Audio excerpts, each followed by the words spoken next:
स्वागत है cartoon watermelon shorts में। वीडियो अच्छी लगी तो लाइक करना और ऐसी वीडियो देखने के लिए चैनल को सब्सक्राइब करें।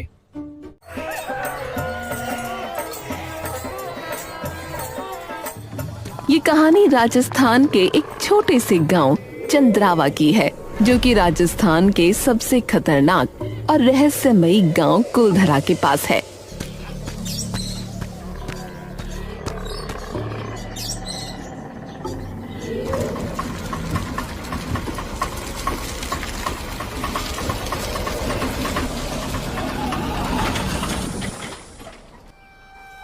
लो जी भाई साहब, लो आ गयो थारा गांव चंद्रावा। अरे भाई साहब, मेरा गांव नहीं है, पढ़ाई के सिलसिले में आया हूं। कुलधरा गांव पे एक कहानी लिखनी है, उसकी घटनाओं पर आधारित। तो सोचा आसपास के गांव वालों से बातचीत कर लूं, इसीलिए आया हूं। हैं? पढ़ाई करन को भाई साहब, यो कैसी जगह ढूंढी आपने? यहां का स्कूल भी बंद होने वाला है और आप यहां पढ़ोगे?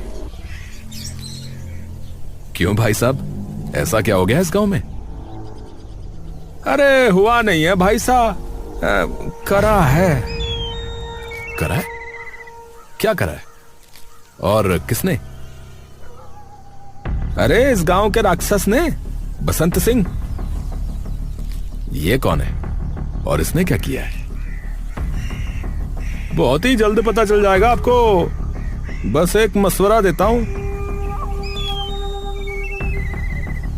कि बसंत सिंह से दूर रहना। हाँ चलो जी, जयराम जी की चलता हूं। रघुबीर कुछ नहीं बोलता और बस रिक्शा वाले को पैसे देकर वापस चला जाता है। ये गांव इतना बेजान सा क्यों पड़ा है? रघुबीर चारों ओर नजर घुमा के देखता है। अगर उसे कुछ दिखता तो वो थी गरीबी और कोई मजबूरी जिसे वो समझ नहीं पा रहा था। रघुबीर तभी एक चाय की टपरी के सामने से गुजरता है, जहाँ से 15-16 साल का लड़का दौड़ता हुआ अचानक बाहर आता है और रघुबीर की टी शर्ट की बाजू पकड़ लेता है। भाई साहब आइए ना हमारी दुकान पे भाई साहब, बहुत ही अच्छी चाय पिलाऊंगा, आइए ना भाई साहब। अरे बच्चे, अरे नहीं पीनी मुझे चाय भाई। अरे भाई साहब, पर एक बार आके तो देखिए ना। चलो चला ही जाता हूं, क्या पता इसे ही कुछ पता हो। अच्छा भाई, अच्छा ठीक है चलो। राजू के चेहरे पर एक लंबी सी मुस्कान आ जाती है और टूटी सी कुर्सी पर बिठा देता है। बैठो भाई साहब, मैं बस 5 मिनट में आपकी चाय लाया। अरे रुको बेटा, इधर बैठो पहले। हाँ जी भैया, बताओ। अच्छा एक बात बताओ, ये इस गांव की ऐसी हालत क्यों है भाई? मतलब भाई साहब? मतलब ये कि यहाँ हर दुकान, हर घर की इतनी बुरी हालत क्यों है? भाई साहब, अब ऐसा गांव में कोई अमीर तो रहता नहीं है, सब गरीब ही रहते हैं, तो घर तो फिर ऐसे ही होंगे ना। अच्छा ऐसे हैं या बसंत सिंह ने किए हैं? राजू चौंक कर उसकी ओर देखता है।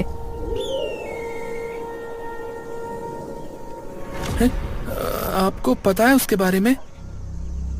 नहीं, नाम सुना है बस, पर यह नहीं पता कि वो है कौन और उसने इस गांव की हालत ऐसी कैसे की। तुम्हें पता है क्या? भाई साहब, इस बालक को क्या पता। रघुबीर पलटकर जय सिंह की ओर देखता है। राजू दौड़कर जय सिंह के पास चला जाता है। बापू देखा, मैंने कही थी ना कि एक ग्राहक तो जरूर लाऊंगा। शाबाश। नमस्ते भाई साहब। खम्मा घनी भाई साहब, खम्मा घनी।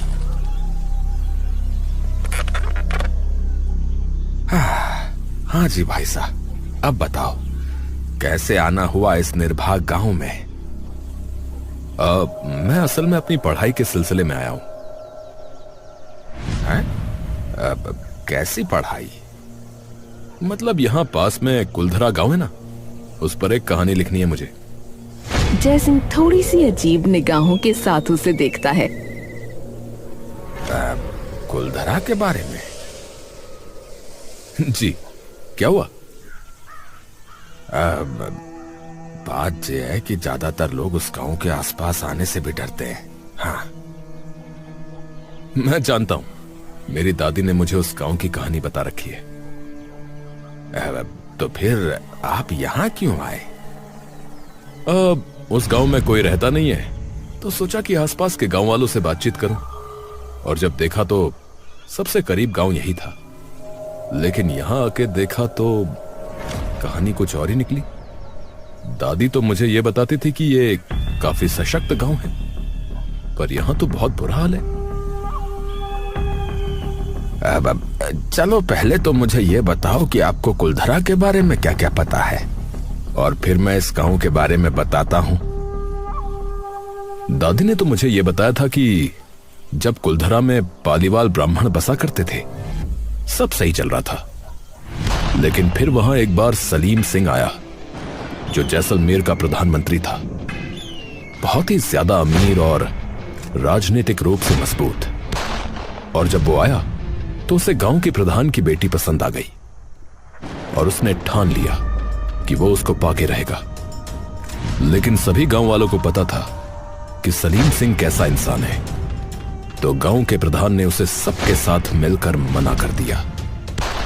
लेकिन जैसे ही मना किया तो ये बात उसके दिल पर लग गई, और उसने धमकी दे दी सभी गांव वालों को कि अगर उसकी शादी उस लड़की से ना हुई तो वो सभी गांव वालों को मार देगा।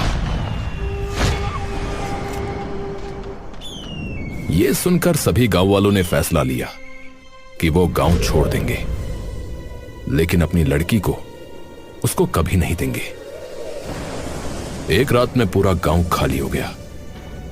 अगले दिन जब सलीम सिंह आया तो उसे एक इंसान भी नहीं दिखा, न किसी के घर पर कोई भी सामान। और आज तक किसी को पता नहीं चल पाया कि वे लोग कहां गए, और एक रात में पूरा गांव कैसे खाली हो गया। जब वे गांव से जा रहे थे तो उन्होंने उस गांव को श्राप दिया कि कोई भी उनके इस गांव में कभी भी नहीं रह पाएगा। तो जो भी आता उसके साथ अजीब अजीब चीजें होने लगती, और वो डर के वापस चला जाता। बस कुछ ऐसी ही कहानी है इस गांव की भी। यहां भी आया है एक सलीम सिंह जैसा राक्षस अमीर और ताकतवर, जिसने आते ही इस गांव की दुर्गति कर दी। हाँ, मैंने सुना है उसके बारे में, पर उसने ऐसा किया क्या है और क्यों? क्योंकि वो गांव पे कब्जा करना चाहता है, सबके घर हटाकर यहां अपनी फैक्ट्रियां बनवाना चाहता है। पहले बसंत ने पानी की सप्लाई कटवाई, फिर पूरे गांव का राशन रुकवा दिया। सरकार से पास हुए स्कूल सड़क के काम भी उसने रोक दिए। साफ कह देता है कि गांव खाली करो, वरना हाल और बुरा होगा। अगर उसका कुछ ना हुआ तो चंद्रावा का भी वही हाल होगा जो कुलधरा का हुआ। ये गांव भी खाली हो जाएगा किसी रईस जादे की वजह से। या तो लोग चले जाएंगे, नहीं तो भूखे मर जाएंगे। तो उसे कोई रोकता क्यों नहीं है? कलयुग है बेटा यो, यहां असुर से बचाने वाला कोई देवता ना आने वाला, समझ गए हो? पर सभी गांव वाले अगर साथ आ जाएं तो बिल्कुल रोक सकते हैं उसे। नहीं हो सकता कुछ। नहीं हो सकता कुछ। सभी डरे हैं उससे, यहां कोई कुछ नहीं करेगा। बहुत ही ताकतवर इंसान है। हर नेता थानेदार उसकी जेब में है, कोई कुछ नहीं करता। पर कोई तो समाधान होगा ना? अरे बेटा, अगर होता तो बात यहां तक पहुंचती ही नहीं। तभी राजू बोल पड़ता है। पर बापू पत्थर है ना? जयसिंह एकदम से ही गुस्से में राजू पर चीख पड़ता है। कितनी बार बोला है कि बार बार उसकी बात मत किया कर, हैं? जा जा जाके चाय बना। राजू डर कर सीधा चाय बनाने चला जाता है। अब क्या हुआ भाई साहब? कौन सा पत्थर? अरे छोड़ो ना भाई साहब, छोटो बालक है, कुछ भी बोलता रहता है। पर फिर भी किस पत्थर की बात हो रही है? अरे भाई साहब कुछ ना, बस गांव में फालतू की अफवाह बना रखी है कि कोई जादुई पत्थर है कुलधरा में जो इस गांव को बचा सकता है। ऐसा क्या है उस पत्थर में? पता नहीं, फालतू की बात है भाई साहब असल में तो। हाँ, तो किसी को नहीं पता उस पत्थर के बारे में? सिर्फ एक ही इंसान को पता है। अरे फिर बोल पड़ा। अरे कोई नहीं भाई साहब, बोलने दो उसे भी। चंदर ताऊ है ना? कौन चंदर?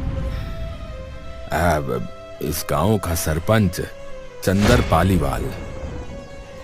पालीवाल यहां? आप मुझे उनका पता बता सकते हैं? जी, पर थोड़ा ध्यान से ही रहना, सठियाया हुआ है वो थोड़ा सा इसलिए। रघुबीर चंदर का पता ले सीधा उसके घर चला जाता है। रघुबीर बाहर खड़ा उसके घर का गेट खटखटाने लगता है। कौन? सरपंच जी, मैं रघुवीर हूँ। वो कुलधरा गांव के बारे में कुछ पता करने आया था। सरपंच अचानक उसकी ओर पलट कर देखता है। कुलधरा के जादुई पत्थर के बारे में। चंदर उसकी तरफ गुस्से से देखता है। तुझे भी उस बसंत ने भेजा है ना? नहीं नहीं, मैं तो विद्यार्थी हूँ। चंदर एक डंडा उठाकर रघुबीर की तरफ भागने लगता है। अरे झूठ बोल रहा है? रघुबीर डर कर पीछे होने लगता है। अरे अरे सच में, मुझे तो एक चाय वाले के बेटे ने आपके बारे में बताया कि आपको एक ऐसे जादुई पत्थर के बारे में पता है जो इस गांव को बचा सकता है।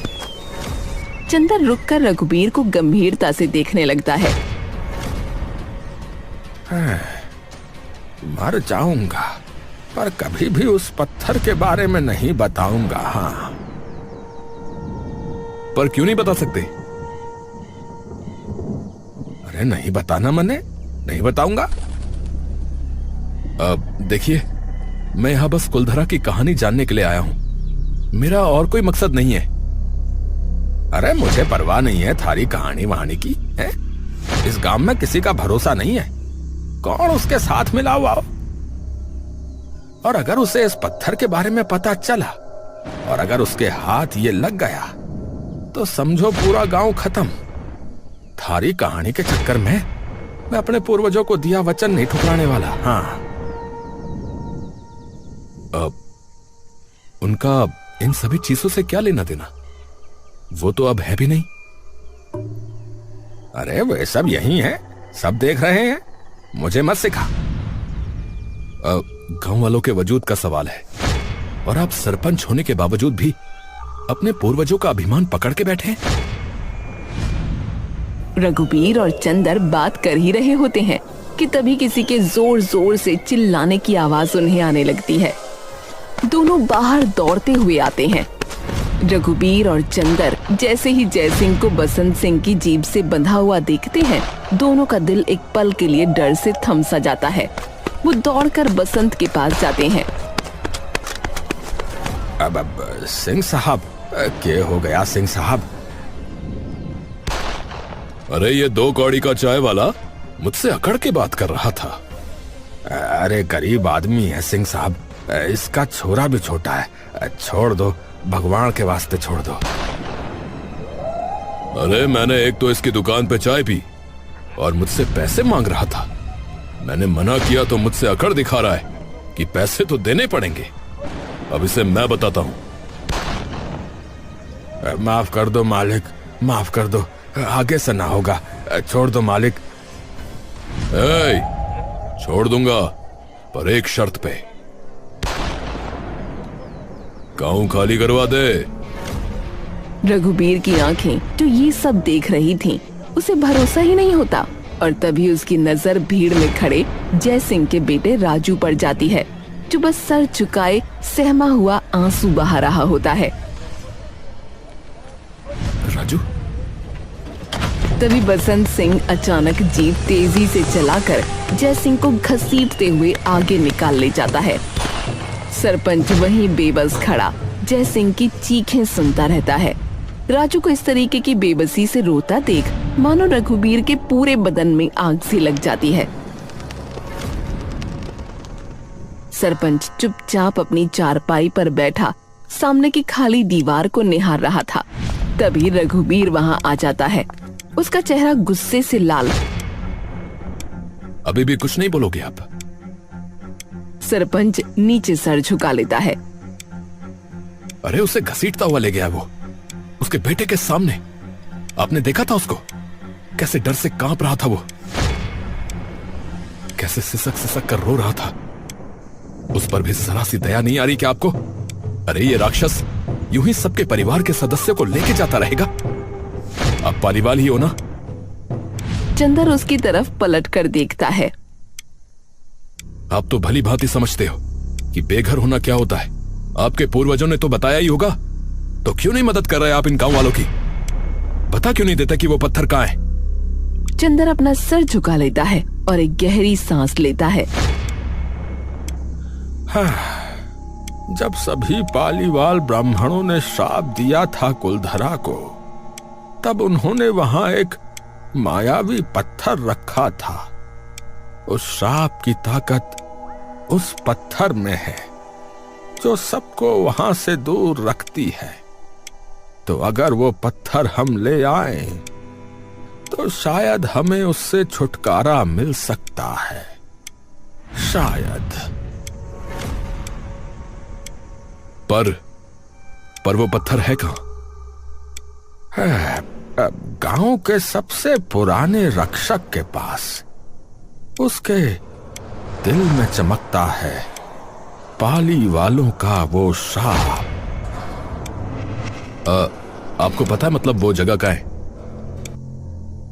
हाँ, तो चलो ना, मैं भी चलता हूं आपके साथ। अरे मैंने कह दिया ना कि मैं नहीं जाऊंगा। मुझे किसी पे भरोसा नहीं है। क्या पता तुम भी उसके साथ ही मिले हुए हो। अरे मैं अभी अभी आया हूं इस गांव में। मैं ना किसी को जानता ना किसी को पहचानता। मैं क्यों मिला हुआ हूंगा? अरे मैंने कह दिया ना नहीं तो मतलब नहीं। ठीक है, मैं अकेला ही जाऊंगा फिर उसको ढूंढने, क्योंकि मेरी दादी ने मुझे सिखाया है कि ताकत भी तभी मिलती है जब इंसान हिम्मत करता है। तो बैठे रहो कायरों की तरह। और आपको क्या लग रहा है, ये करके गांव वालों को बचा लोगे? कभी भी नहीं। अरे आज नहीं तो कल वो बसंत सिंह सबके बच्चों को बाहर निकालकर फेंकेगा इस गांव से, देखना।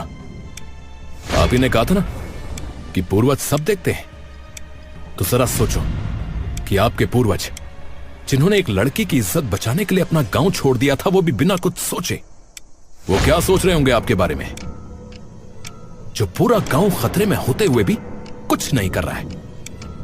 एक काम करो, आप बैठे रहो यहीं पे, मैं अपने आप चला जाऊंगा। चंदर अपना सर झुकाए वहीं बैठा रहता है और रघुबीर वहां से सीधा कुलधरा के लिए निकल जाता है। रघुबीर जैसे कुलधरा पहुंचता है तो वहां का सन्नाटा कुछ देर के लिए उसके रोंगटे खड़े कर देता है। रेगिस्तान की कड़कड़ाती हवा टूटे हुए दरवाजों को ऐसे हिला रही थी जैसे कोई अदृश्य हाथों ने थपथपा रहा हो। सूनी गलियां, वीरान हवेलियां उसके दिल की धड़कनें अब और बढ़ा रही थीं। दादी सही कहती थी, इस जगह पर ऐसा लगता है जैसे ये जगह सच में जिंदा हो। तभी पीछे कहीं एक कंकर लुढ़क जाता है। वो झटके से मुड़ता है लेकिन कुछ नहीं दिखता। उसकी पकड़ उसकी टॉर्च पर और मजबूत हो जाती है और वो धीरे धीरे आगे बढ़ने लगता है। टूटी फूटी हवेलियों के बीच से गुजरते हुए उसे लग रहा था मानो दीवारें उसे घूर रही हों। रघुबीर को अचानक किसी पुराने से घर से धीमी सी आवाज सुनाई देती है। वो टॉर्च उठाकर अंदर बढ़ता है। जैसे ही वो दहलीज पार करता है, जमीन अचानक टूटती है और रेत उसे नीचे खींचने लगती है। उसकी टॉर्च दूर गिर जाती है। अरे बचाओ, अरे बचाओ, बचाओ! अचानक बाहर से एक मोटी रस्सी फिसलते हुए उसके पास आती है। रघुबीर आंख उठाकर देखता है और उसे दिखता है कि उसके सामने चंदर खड़ा है। अरे तुम ज्यादा मत हिलो, वरना और नीचे जाते जाओगे, बता रहा हूँ। चंदर अपनी पूरी ताकत से रस्सी खींचता है और आखिरकार रघुबीर को बाहर निकाल लेता है। रघुबीर चंदर को देखकर चकाचौंध हो जाता है। आप आ गए। एक तो मैं सरपंच और ऊपर से पालीवाल ब्राह्मण, तो आना तो था ही। चंदर अपनी जेब से एक पीला पड़ चुका नक्शा निकालता है। ये क्या है? अरे क्या क्या है? नक्शा है इस गांव का। मेरे दादा ने म्हारे को दिया था और कहा था कि इसे अपने पास रख, एक दिन तुझे इसकी जरूरत पड़ेगी। पता नहीं मैं ही कैसे भूल गया। जब तेरी बात सुनी तब याद आए वो शब्द। अब चल, हमारा गांव बचाड़े, चल। सरपंच रघुबीर रात के अंधेरे में अपनी मंजिल की ओर बढ़ने लगते हैं और थोड़ी देर बाद ही सरपंच एक टूटे दरवाजे के सामने आके रुकता है, जिस पर कुछ लिखा हुआ है। सरपंच जाकर उन अक्षरों पर लगी धूल हटाता है। वहाँ लिखा होता है मुखिया। मुखिया? अरे कहा था ना, गांव सबसे पुराने रक्षक के पास है। मुखिया की हवेली में अगर पत्थर है तो कहां? रघुबीर और चंदर अंदर जाकर पूरी हवेली छानने लगते हैं और तभी एक अंधेरे कमरे में उनका पांव जमीन के एक खोखले टुकड़े पर पड़ता है। ये फर्श अंदर से खोखला है। अरे हमारे पास आना कोई एक बार। रघुबीर वो लकड़ी हटाता है। अंदर एक छोटी लोहे की संदूक जैसी जंग खाई हुई चीज छुपी हुई होती है। चंदर कांपते हाथों से उसे खोलता है। अंदर कोई पत्थर नहीं, बल्कि एक पुराना पत्र कपड़े में लिपटा हुआ है। चंदर उसे खोलकर पढ़ने लगता है। मैं हुक्मी राम पालीवाल, इस गांव का मुखिया। जो भी इसे पढ़ रहा है, मतलब वो पत्थर के लिए आया है। हाँ, वो पत्थर हमारे पास है, मेरी आत्मा से बंधा है। गांव को बचाने के लिए मैं इसे लेकर स्वयं को जिंदा दफना रहा हूं हमारे घर के पीछे, ताकि कोई इसे पा ना सके। याद रहे, केवल एक पालीवाल ही उस पत्थर को छू सकता है, और कोई भी उस पर हाथ रखेगा तो उसकी आत्मा जीवन भर श्रापित रहेगी। हुक्मी राम पालीवाल। ये पढ़ते ही दोनों घर के पीछे वाली बंजर जगह पर चले जाते हैं और दोनों को आसपास जो भी औजार मिलता है उससे वो खुदाई शुरू कर देते हैं। कुछ ही देर में एक पत्थर की सिल्ली उन्हें दिखाई देती है। रघुबीर जैसे ही उसे उठाता है, नीचे हुक्मी राम पालीवाल का कंकाल होता है। उनके सीने के पास एक काला भारी ऊर्जा से भरा पत्थर रखा उन्हें दिखता है। रघुबीर चंदर की ओर देखने लगता है। चंदर कांपते हाथों से वो पत्थर उठाता है। उसे कुछ नहीं होता। सरपंच पत्थर का एक छोटा हिस्सा तोड़कर बाकी वापस मुखिया के मृत शरीर के पास रख देता है और उनके सामने हाथ जोड़ लेता है। हिम्मत देना, और हमेशा यूं ही हम पर दया दृष्टि बनाए रखना हमारे पूर्वजों। दोनों उन्हें फिर से दफना देते हैं ताकि वो ग्राम रक्षक के रूप में अपना काम करता रहे। और आखिरकार चंदर और रघुबीर उस पत्थर को लेकर सीधा मुखिया की हवेली के सामने पहुंच जाते हैं। बसंत, बाहर आ। बसंत सिंह, देख तेरा अंत लेकर आए हैं हम। बसंत आंखें मसलता अपने छज्जे पर आता है। अरे ओ सरपंच, क्या हो गया बे? क्यों रात को दिमाग खराब कर रहा रे? तुझे चेतावनी देने आया हूँ और बस एक ही बार दूंगा कि निकल जा यहाँ से। अच्छा, नहीं तो क्या करेगा बे बुड्ढे? अरे नहीं, नहीं जाएगा, नहीं जाएगा। नहीं। बता, बता क्या करेगा, बता। सरपंच पत्थर को कांपते हाथों में लेकर धीरे से मंत्र जैसे शब्द फुसफुसाता है। जिसने भी इस गांव को गलत नजर से देखा या इसे हड़पना चाहा, उसे मिट्टी में इतनी गहराई तक दफना दो कि कोई उसे कभी ढूंढ भी ना पाए। धरती बिजली की तरह कांपने लगती है और हवेली में दरारें पड़ने लगती हैं। उसका आलीशान बंगला ऐसे नीचे धंसता जाता है जैसे रण का एक लौता फूल माटी की आंधी में जमीन के अंदर धंसता जा रहा हो। पूरी हवेली देखते ही देखते धड़ाम से नीचे धंस जाती है। बसंत चीखता है और पल भर में ही उसकी हवेली उसके गुरूर और उसके साथ रेत में समा जाती है। और तभी सूरज अपनी जगमगाती किरणों के साथ देखते ही देखते गांव वालों की आंखों में चमक उठता है। रघुबीर अपना बस्ता तान कर घर से निकल ही रहा होता है कि तभी चंदर वहां आ जाता है। हो गई तैयारी वापस जाने की? जी। और जो कहानी लिखने आया था कुलधरा पे, वो लिख तो ली, पर यह कहानी अब सिर्फ कुलधरा की नहीं है। ये कहानी अब चंद्रावा की भी बन चुकी है। ये कहानी बन चुकी है उन पूर्वजों की जो अपने जाने के बरसों बाद भी अपनी पीढ़ियों की रक्षा कर रहे हैं, जिन्हें हम शायद भुला चुके हैं, लेकिन वो हमें नहीं भूले। यहां पत्थर बन के आए तो कहीं किसी बच्चे के रूप में, कहीं किसी पेड़ के रूप में, तो कहीं किसी पक्षी के रूप में, पर वो हमारे साथ हैं जरूर। मुझे लगता था कि ये सभी बातें फिजूल की हैं, कि हमारे पूर्वज हमें देख रहे हैं या हमारी रक्षा करते हैं, लेकिन यहां आके पता चला कि कुछ कहावतें सच भी हो सकती हैं। चलो, कम से कम हमने तुम्हें कुछ तो दिया, अब भले ही कहानी ही सही। अब चलो आ जाओ भाई, गांव वाले बाहर थारा इंतजार कर रहे हैं, चलो। चंदर बाहर निकलते ही देखता है कि सभी गांव वाले वहां इकट्ठा हुए हैं।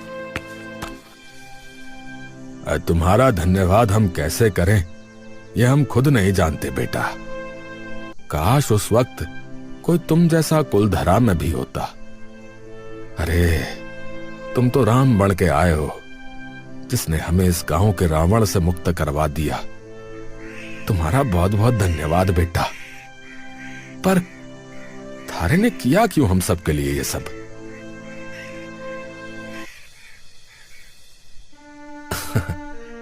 मेरी दादी कहती थी कि कायर वो नहीं जो जुल्म सहे, बल्कि कायर वो है जो जुल्म होता देखकर भी मुंह मोड़ ले। पहले तो मैं बस अपनी कहानी के लिए ही यहां पर आया था, पर जब मैंने आपके बेटे की आंखों में वो बेबसी देखी, जब वो बसंत आपको घसीटते हुए ले जा रहा था, तब मुझसे और नहीं सहा गया। क्योंकि मैं कुछ भी हो सकता हूं, पर कायर नहीं हो सकता। सभी गांव वाले रघुवीर के लिए जोर से तालियां बजाने लगते हैं।